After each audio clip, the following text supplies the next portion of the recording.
The Cottage from 2008, written and directed by Paul Andrew Williams, actively involved in many films, but none of which I'm familiar with, so I can't really comment on that. So the cast here, Andy Serkis as a human named David. No CG. No CG. Doug Bradley's in this movie. Doug Bradley. As a villager with a dog. I'd like to see him in more shit, I'll tell you what.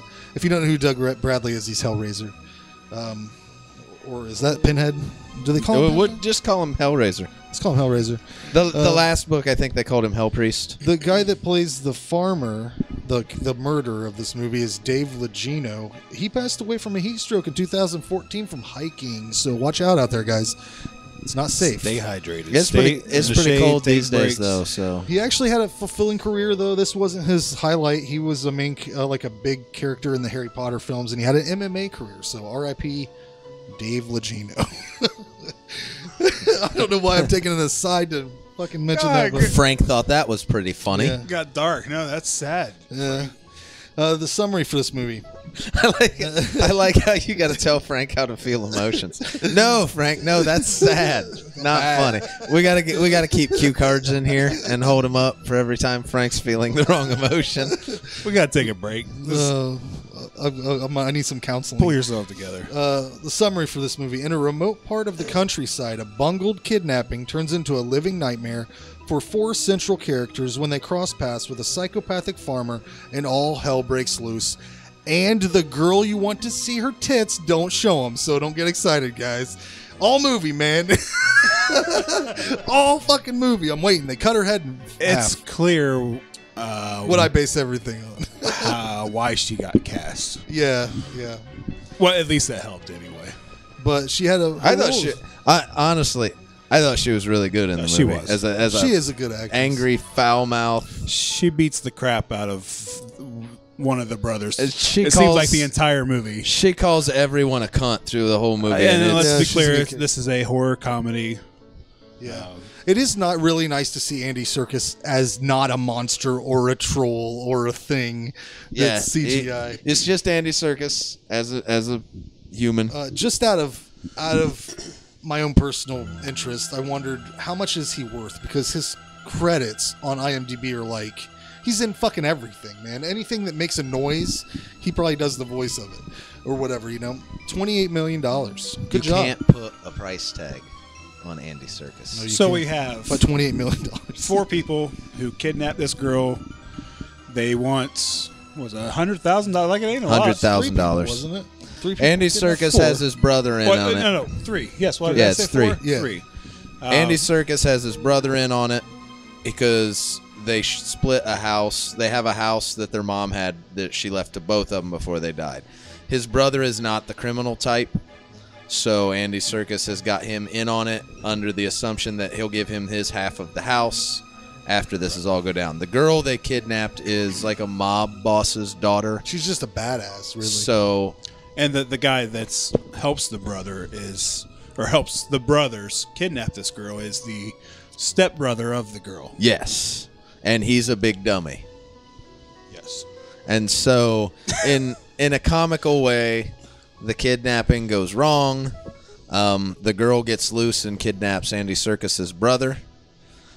They Turns the table. they run off through the Flips a woods and bitch. end up at a farmhouse of a guy who is apparently in a machete accident. If the news clippings are, they don't really get into the killer very much. He's a mangled looking dude that kills people, has a bunch of severed heads in his Great basement. character. Great character. Yeah, just bad enough. makeup, You though. know, at one point he was normal and looked like he was getting married.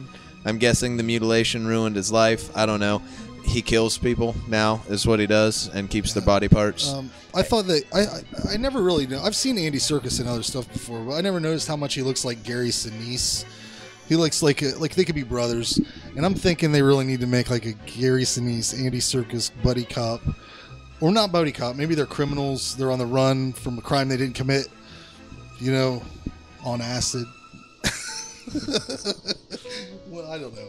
It came to my mind that I would like to see that. I looked up have you ever looked at the parental guide on IMDb? No. For any of these movies, where it lists off like I do it if I'm wanting to watch a movie with my kids, I'll check it out. A lot of times I'll break down. I'm like, that's all right. Police Academy does have a blowjob scene in it, but I did it for this. He's got to learn sometime. Yeah, I did it for this movie. Took it to the parental guide on IMDb for violence and gore, just the violence and gore part. A woman's head is ripped in two with a shovel.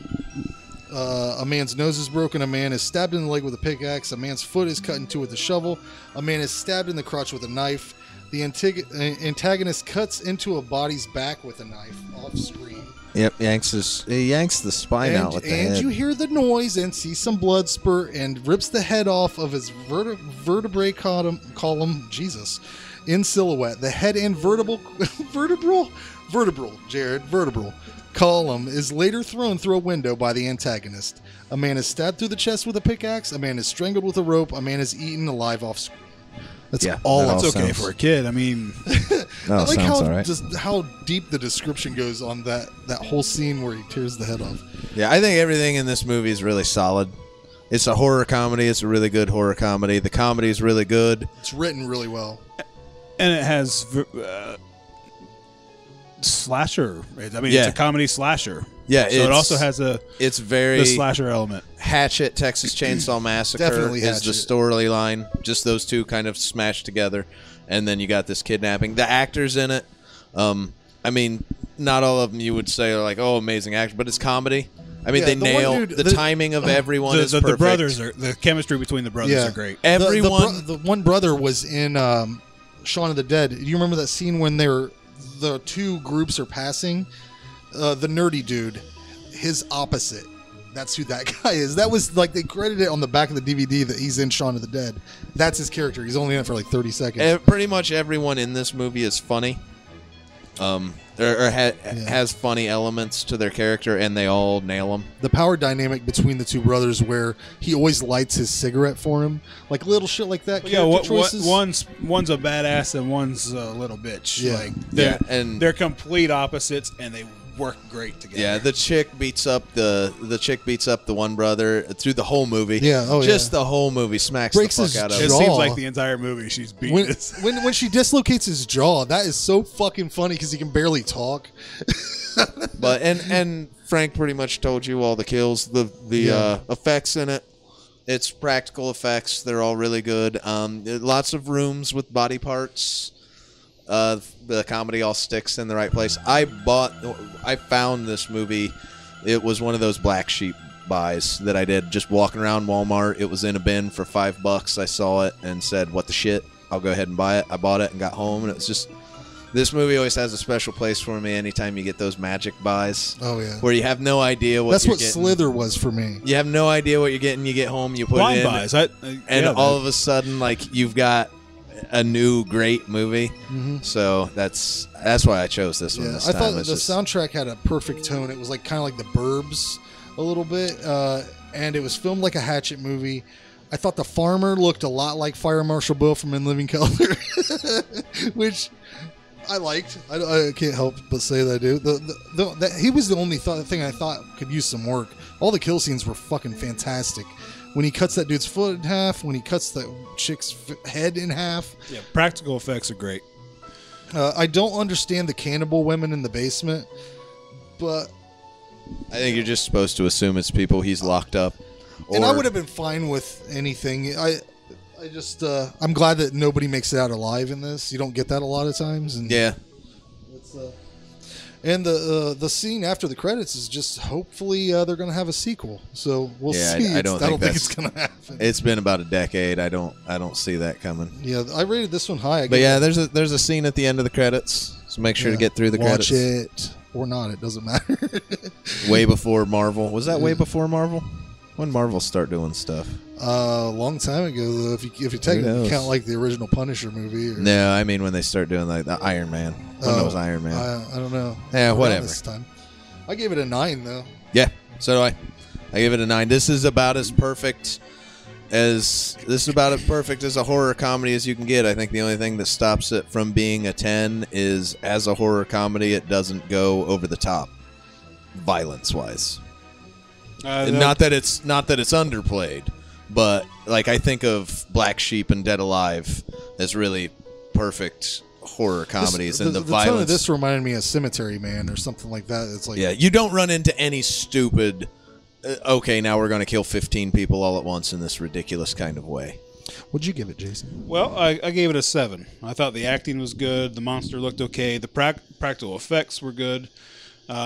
Even the music even helped it move along in some places, because I thought that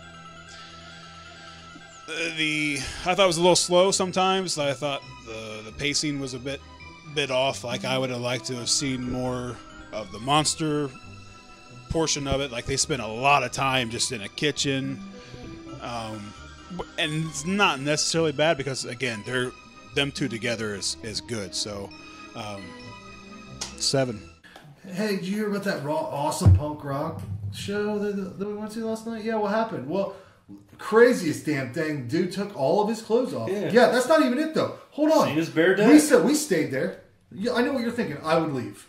Not us, dude. It's a punk rock show. Well, next thing happened, dude fucking shits on the floor. I'm like, what? And then he pisses on it. And then he rolls around in it. And I'm like, this is getting crazy. But we stayed. And then the guy started spitting at us and calling us cunts. And you know what? We fucking stayed. Because that's what punk rockers do. And then, you know what broke the camel's back for me? He hit my wife. He hit her right in the face with his shit hand. And then she had shit all over her, blood all over her, and we had to leave.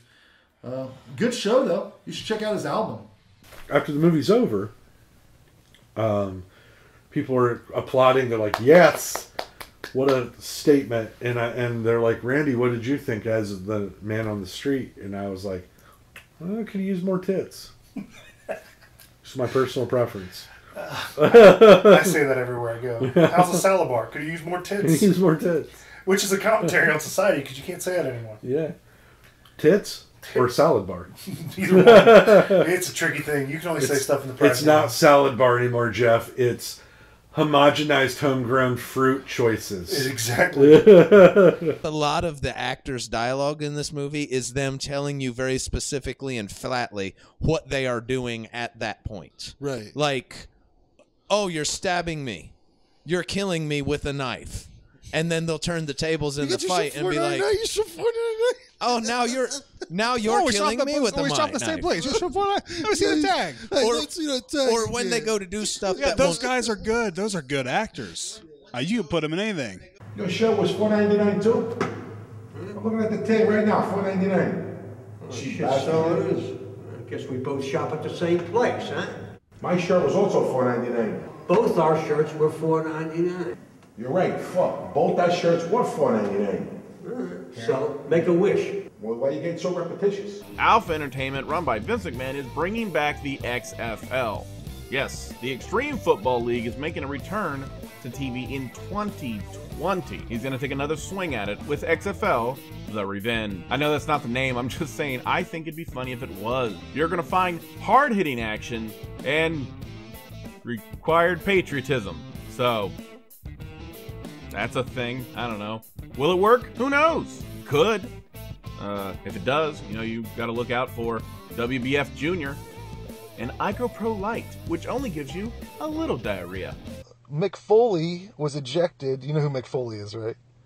Oh, yeah, wrestler. Yeah, Mankind. Who else was he? Cactus Jack. Was that the one with the sock puppet? Yeah, Dude Love.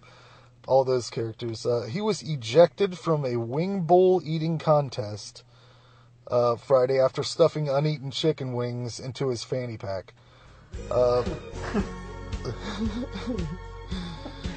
Is he that broke? That's sad, man. Let's see, I had a quote from him here.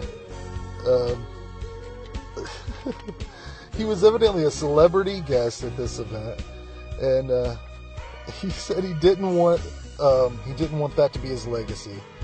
So he stretched the rules. He didn't want to lose, so he didn't want that to be his legacy. So I stretched the rules. I thought people would appreciate that right here in Philadelphia, Pennsylvania. So evidently he thinks that Philly's full of cheaters. Is he that broke? That's sad, man. He was evidently a celebrity guest at this event, and he said he didn't want that to be his legacy. So I stretched the rules. I thought people would appreciate that right here in Philadelphia, Pennsylvania. So evidently he thinks that Philly's full of cheaters. That's hilarious, man.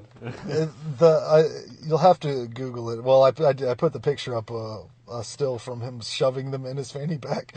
It must have been broadcast on like a jumbotron type of deal, or like a replay thing. Oh, that's funny. Like a scoreboard. It was clearly a scoreboard video screen that they had replayed this on, and somebody took a still shot of it. Oh my god, fanny packs. He was. Who's a back current teen idol? God, it's not even Justin Bieber anymore. I don't know. Scott Wolf? I don't know. Okay. Was Zac Efron for a minute, but I don't think it is anymore. No, I think he's an old man now. I don't know. I think he's a really old man now. There's really no old. more. I don't know him. There's no more cute boys anymore. JTT, baby. No one will ever reach his fame. God damn it! What is he doing nowadays? I think he just went to. He's like, well, I've made a bunch of fucking. I made a bunch of fucking movies and TV shows. I'm gonna go to college. He had one with Chevy Chase, didn't he? Man of the House. Is that it? Man of the House, yeah. Wasn't bad. It wasn't bad. Wasn't bad, but I guess when I was that age, though. That's one of those ones like you'd have to rewatch it to decide for yourself as an adult person. When's the last time you watched that? It's true. Was he in Wild America? Yeah, I think so. And Huck Finn and Tom Sawyer. Oh yeah, yeah, man. JTT. JTT. I thought you were just talking about Justin Timberlake, because that would have been. But you added the other T. Yeah, JTT. He's an old man now too. We're all getting old. It's crazy.